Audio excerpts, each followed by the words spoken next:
2024 లేదా 25లో డిగ్రీ లేదా బీటెక్ చదివారా? సాఫ్ట్‌వేర్ జాబ్ కోసం ఎదురు చూస్తున్నారా? అయితే కోడ్ జ్ఞాన్ 100 డేస్ కోర్సులో చేరండి, జాబ్ సాధించండి. Welcome to Suman TV. నేను మీ సుమన్ టీవీ. ఎవరైనా సరే లివ్ ఇన్ రిలేషన్షిప్లో ఉన్నప్పుడు చట్టాలు మాకు అసలు ఏం చెప్తున్నాయి, మాకు నిజంగా చట్టాలు వర్తిస్తాయి అనుకునేటువంటి వాళ్ళు ఉంటారు కదా. ఈ వీడియో మొత్తం పూర్తిగా చూడండి. ఎందుకు అని అంటే లివ్ ఇన్ రిలేషన్షిప్లో ఉన్నప్పుడు కూడా కొన్ని బెనిఫిట్స్ ఉంటాయి. ఆ బెనిఫిట్స్ ఏంటి, ఏం చెప్తోంది చట్టం అనేది ఈరోజు మనతో పాటు హైకోర్టు అడ్వకేట్ అలగరి రవీంద్రనాథ్ గారు ఉన్నారు. అది వారి మాటలు తెలుసుకుందాం. Hello sir. హాయ్ అండి నాగరాజ్ గారు. చాలా మందికి తెలియదండి, చట్టాలు కొన్ని లివ్ ఇన్ రిలేషన్షిప్కి కొన్ని అనుగుణంగా ఉన్నాయి అనేటువంటి విషయం. కొంతమంది ఏంటంటే ఓకే మేమేది మా దగ్గర అంటే ఉన్నాం, కానీ దాని తర్వాత నేను మోసపోయానేమో అనుకునేటువంటి దాంట్లోకి వచ్చేసిన వాళ్ళు కొన్ని రిలేషన్షిప్స్ ఉన్నాయి. వాళ్ళు కూడా తెలుసుకోవాల్సినటువంటి విషయాలు కొన్ని ఉన్నాయి కాబట్టి అడుగుతున్నాను, చట్టాలు అసలు అటువంటి వాటికి ఏం చెప్తున్నాయి? ప్రత్యేకంగా నాగరాజ్ గారు, ఇటీవల కాలంలో మనకి సహజీవనం లేదా లివ్ ఇన్ రిలేషన్షిప్ అన్నది సర్వసాధారణం అయిపోయండి. సర్వసాధారణమే.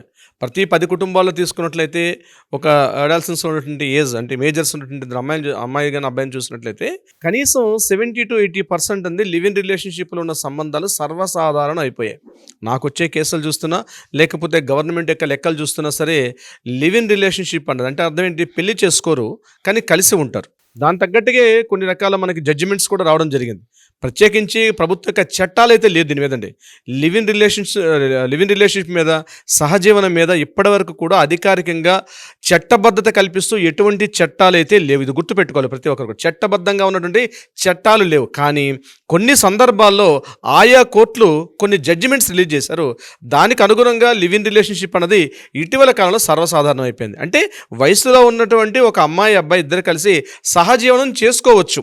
ఈవెన్ దో పోలీసులు కూడా, ఈవెన్ హోటల్కి వెళ్ళేటప్పుడు కూడా ఇద్దరు మేజర్లు అయితే చాలు, వాళ్ళని అబ్జెక్ట్ చేసే అధికారం పోలీసులకు కూడా లేదు.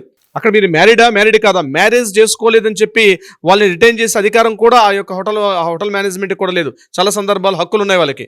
ఇద్దరు మేజర్స్ ఉన్నారు, అమ్మాయి అబ్బాయి ఇద్దరు కలిసి హోటల్ రూమ్కి వెళ్ళారు. హోటల్ రూమ్లో అవైలబిలిటీ ఉంది, ఆటోమేటిక్గా బుక్ చేసుకుంటే మీకు మ్యారేజ్ అయిందా లేదా అని అడిగే హక్కు మేనేజ్మెంట్కి కూడా లేదు.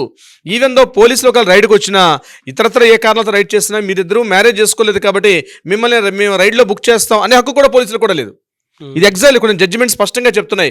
మీరిద్దరి దగ్గర ఏజ్ పర్మిట్ చేస్తుంది కాబట్టి ఇద్దరు మేజర్స్ హోటల్కి వెళ్ళినా సరే పర్మిషన్స్ లేవు. అంటే వాళ్ళని రిటైన్ చేసే అధికారం కూడా పోలీసులకు లేదు, హోటల్ మేనేజ్మెంట్కి కూడా లేదు. ఇంకొకటి, కొన్ని సందర్భాల్లో హోటల్స్లో సేమ్ ఊర్లో ఉన్న హోటల్స్లో కూడా, అంటే ఒకే ఊర్లో ఉంటారు, హైదరాబాద్లో లేకపోతే పెద్ద పెద్ద టౌన్స్ ఉంటాయి, ఒక కర్నూలు, నంద్యాల, వైజాగ్, విశాఖపట్నం, రాజమండ్రి, గుంటూరు లాంటి, విజయవాడ లాంటి పెద్ద టౌన్స్లో వెళ్ళినప్పుడు కూడా మీరు ఇక్కడ ఉన్నటువంటి ఆధార్ కార్డుతో ఉన్నారు కాబట్టి, ఇక్కడ లోకల్ అడ్రస్తో ఉన్నారు కాబట్టి మిమ్మల్ని మేము హోటల్ రూమ్ ఇవ్వకూడదని చెప్పి ఎక్కడ వాళ్ళని ఆపితే కూడా అది చట్ట వ్యతిరేక కార్యకలాపాలు అవుతాయి. దాన్ని ఇమ్మీడియట్గా మీరు పోలీస్ స్టేషన్కి వెళ్ళి కంప్లైంట్ ఇచ్చే హక్కు కూడా ఉంది. సో ఇక్కడ అర్హత ఏంటి, వయోజనులు అయితే చాలా, అంటే ఏంటి, మేజర్స్గా ఉంటే సరిపోతుంది.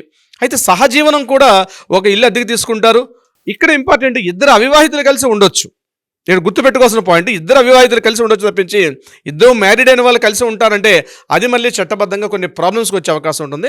అది దానికి వేరే సబ్జెక్ట్, అది మనం వేరేగా మాట్లాడుకుందాం. అయితే ఇటీవల కాలంలో సహజీవనం బాగా పెరిగిపోయిన సందర్భాల్లో ఒకరు కలిసి లాంగ్ రిలేషన్షిప్తో ఒక అమ్మాయి ఒక అబ్బాయితో కలిసి ఎక్కువ కాలం ఉన్న సందర్భంలో ఆ అమ్మాయి ప్రెగ్నెంట్ అయింది, పిల్లల్ని కనే సందర్భంలో వారసత్వపు హక్కులు వస్తాయి. ఈ అబ్బాయి కాస్త ఫైనాన్షియల్గా గట్టిగా, ఒక ఫైనాన్షియల్గా ఆర్థికంగా మంచి పుష్టిగా ఉన్నటువంటి వ్యక్తి ఆ అమ్మాయిని తీసుకున్నారు, కలిసి ఒక టౌన్లో రిలేషన్షిప్లు ఉన్నారు. వాళ్ళు భార్యాభర్తలుగా చలామణి అవుతున్నారు. అంటే అన్ని రకాలుగా భార్యాభర్తలుగా, అంటే సోషల్లో వాళ్ళు భార్యాభర్తలుగా చలామణి అవుతున్న సందర్భంలో కూడా పిల్లలు కానీ పుట్టినట్లయితే ఆ పుట్టిన పిల్లల వారసులకి చట్టబద్ధంగా ఏవైతే పుట్టిన పిల్లలకి, మ్యారీడ్ లైఫ్లో ఉన్నటువంటి పిల్లలకి ఏ రకమైన చట్టబద్ధ హక్కులు ఉంటాయో అవే హక్కులు వీళ్ళకి కూడా వర్తిస్తాయి. ఇది గుర్తుపెట్టుకోవాలి. మీరు లివ్ ఇన్ రిలేషన్షిప్లోకి వెళ్ళేటప్పుడు బీ కేర్ఫుల్, గుర్తుపెట్టుకోండి. మీ ద్వారా కానీ ఆ అమ్మాయి సంతానవతి అయితే, అంటే పిల్లలు కలిగితే డెఫినెట్గా ఆ పిల్లలకి పేరెంట్గా ఉన్న కాలంలో మీ పేరే వస్తుంది. పిల్లలకు కూడా ఆస్తులో వారికి వారసత్వపు హక్కులు ఉన్నాయి అని చెప్తూ కూడా అనేక జడ్జిమెంట్స్ వస్తే ప్రత్యేక చట్టాలు అయితే దీని మీద ఎక్కడా లేవు. నెంబర్ 2, ఇక్కడ ఆ అమ్మాయి ఒకవేళ ఆ లివ్ ఇన్ రిలేషన్షిప్లో ఉండేటప్పుడు ఆమె మీద ఏదైనా దాడి జరిగినా, ఆమెను కాస్త నా ఇంట్లో ఉండొద్దు, వెళ్ళిపోమని చెప్పే అధికారం కానీ ఇట్లాంటి ఏ హక్కులు కూడా లేవు భర్తకి. ఎందుకంటే ఒక వివాహిత మహిళకి ఎన్ని హక్కులు అయితే ఉంటాయో అదేవిధంగా లివ్ ఇన్ రిలేషన్షిప్లో ఉన్నటువంటి వ్యక్తికి కూడా, అమ్మాయికి కూడా అన్ని హక్కులే ఉంటాయి. Same as it is DVC domestic violence ఉంటుంది, ఆమె మీద కూడా అన్ని రకాల చట్టాలు అన్నీ కూడా వర్తింపజేస్తారు ఇక్కడ.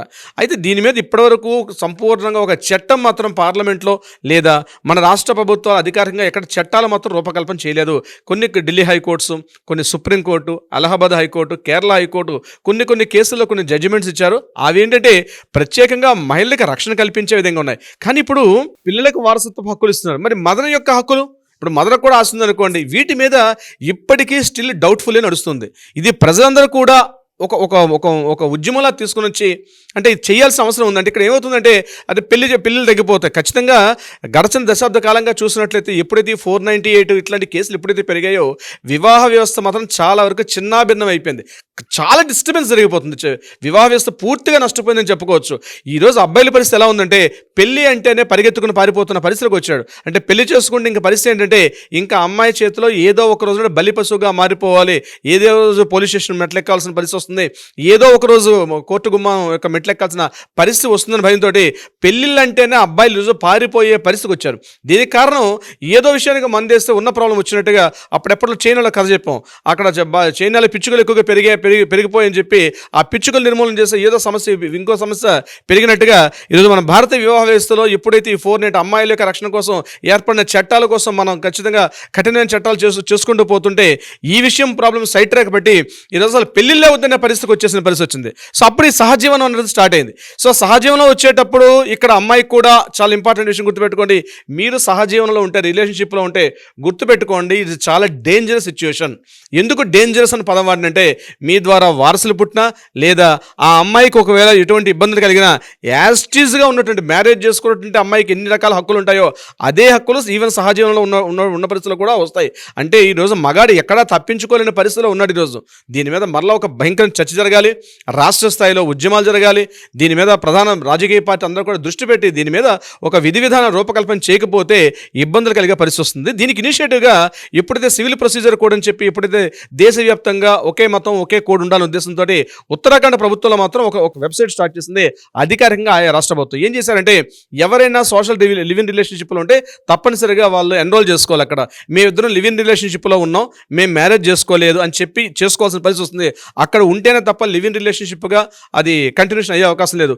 ఒకవేళ అక్కడ ఎన్రోల్ చేసుకోకుండా లివ్ ఇన్ రిలేషన్షిప్లో ఉంటే మాత్రం అక్కడ ఆ రాష్ట్ర ప్రభుత్వం ఆ రాష్ట్రంలో మాత్రం కొన్ని ఇబ్బందులు ఎదుర్కొనే పరిస్థితి వస్తుంది. మీరు పెళ్లి చేసుకోలేదు ఓకే, ఇప్పుడు మనం ఓటింగ్ వెళ్తాం, ఓటింగ్ వెళ్ళేటప్పుడు అన్ని రకాల పార్టీలు గుర్తుంటాయి. అక్కడ లాస్ట్లో ఒక ఓటు ఉంటుంది, నోటా అని చెప్పి ఒక గుర్తు కూడా ఉంటుంది. నీకు ఏ ఓటు వేయడానికి ఇష్టం లేకపోతే నోటా గుర్తు అని ప్రెస్ చేసి రమ్మంటుంది. అలాగే నువ్వు ఒక లివ్ ఇన్ రిలేషన్షిప్లో ఉంటే కూడా నువ్వు ప్రభుత్వం నుంచి ఒక అధికారికంగా ఆ వెబ్సైట్లో నీ పేరు ఎన్రోల్మెంట్ చేసుకోవాలి, నీ ఆధార్ కార్డు డీటెయిల్స్ ఎన్రోల్ చేసి నేను పలానా అమ్మాయితోటి పలానా అమ్మాయితో ఇన్ని రోజుల నుంచి నేను లివ్ ఇన్ రిలేషన్షిప్లో ఉంటున్నానని చెప్తే అధికారికంగా చేయాల్సిన పరిస్థితి ఈరోజు ఉత్తరాఖండ్ స్టేట్లో ఉంది. అదే సిచ్యువేషన్స్ తొందరలోనే మిగిలిన రాష్ట్ర ప్రభుత్వాల్లో కూడా వచ్చే అవకాశం ఉంది. ఏదేమైనప్పటికీ కూడా ఈరోజు అమ్మాయిలు ఎక్కడ చూసిన వివాహ వ్యవస్థలో కూడా అమ్మాయిలు సేఫ్టీ జోన్లో ఉన్నారు, లివ్ ఇన్ రిలేషన్షిప్లో కూడా సేఫ్టీ పొజిషన్లో ఉన్నారు. కానీ ఇక్కడ చచ్చిపోయింది ఎవరంటే, ఇబ్బంది పడుతుంది ఎవరంటే ఒక్క మగ మహారాజు. ఇది మగ మహారాజు కాదు, మగ బానిస అనుకోవాలి. ఆ రకంగా పరిస్థితి ఉంది. నాగరాజు గారు చూద్దామండి ఏ మేరకు ఉంటుంది అనేది. Anyways thank you so much Alagiri Ravindranath garu. Thank you so much Nagaraju garu. Suman టీవీలో మీ పర్సనల్ అండ్ బిజినెస్ ప్రమోషన్స్ కోసం కింది నెంబర్కి కాంటాక్ట్ చేయండి.